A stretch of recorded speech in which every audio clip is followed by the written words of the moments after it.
was breaking different codes and data systems and doing data analysis against the Soviet Union.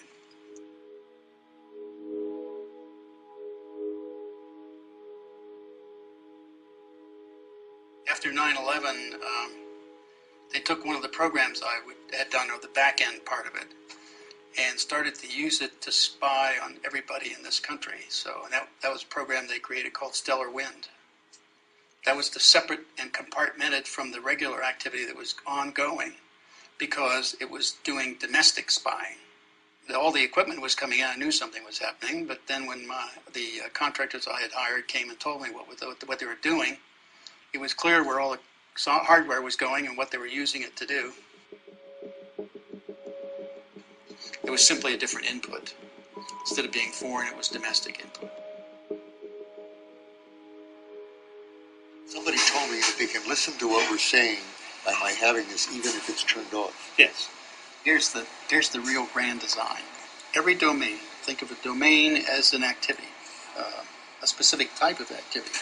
Phone calls, or banking is another domain. So if you think of graphing each domain, and then each graph then turning it in the third dimension, the trick now is to map through all the domains in that third dimension, pulling together all the attributes that any individual has in every domain, so that now I can pull your entire life together from all those domains and map it out and show your entire life over time.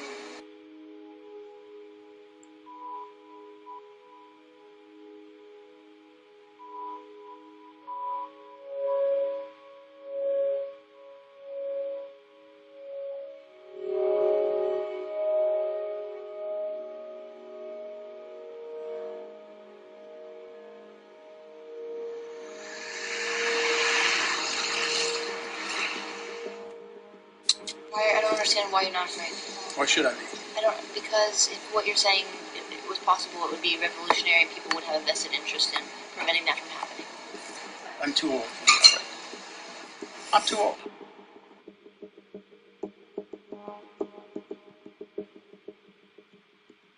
I'm not sure how many of you got a chance to hear Keith Alexander yesterday, the head of the NSA, talk about the NSA's activities. Bill, how do you reconcile, is there some way to reconcile General Alexander's statement that the NSA isn't keeping track of every American with the existence of a facility like the one in Utah?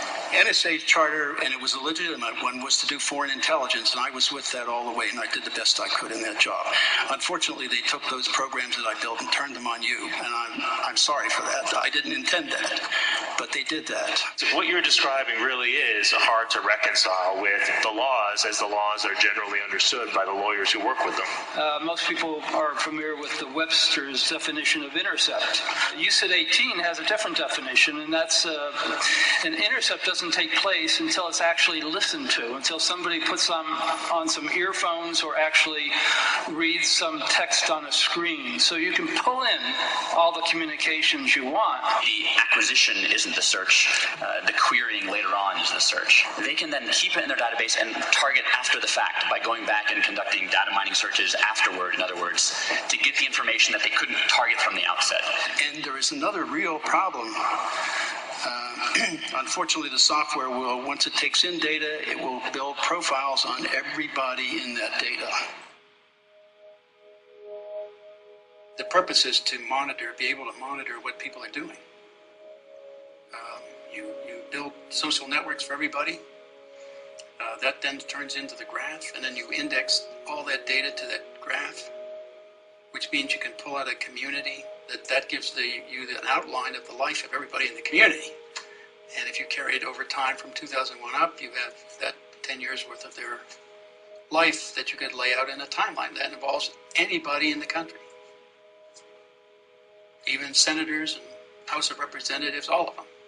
The dangers here are that we fall into something like a totalitarian state like East Germany. Well, they came in guns drawn, in my house. They didn't do that to the others, but they did to me. I guess, I don't know. They thought I was probably the most dangerous of all, so I don't know. I don't know what was in their minds, okay. So, but they did that, and and they came in and pointed a gun at me when I was getting out of the shower at the time, so they pointed a gun right at my old head, and said, hey. So I wasn't too upset. I just said, yeah, suppose I could get dressed here. Trying to. They weren't intimidating me anyway. So tell me something that will implicate somebody in a crime. That's what they asked me. So I told them what the crime was that I knew about, and that was that George Bush, Dick Cheney, Tennant, and Hayden conspired to subvert the Constitution and constitutional process and any number of laws, and here's how they did it, and I explained stellar wind on my back porch to all the FBI agents who weren't cleared. So they had a problem. I created a problem for them because they had a bunch of people now who weren't cleared for a very highly classified, only because it was domestic spying, by the way, was the reason it was highly classified. They wanted to highly classify the extreme impeachable crimes that they were committing.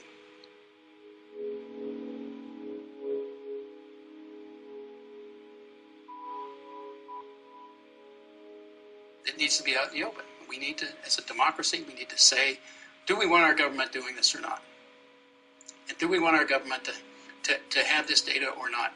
And if so, if we want them to have it, then what kind of controls? And they have to be a little bit more visible. It can't all be done in secret. You can't have secret interpretations of laws and run them in secret and not tell anybody. We can't make up kill lists and not tell anybody what the criteria is for being a kill list.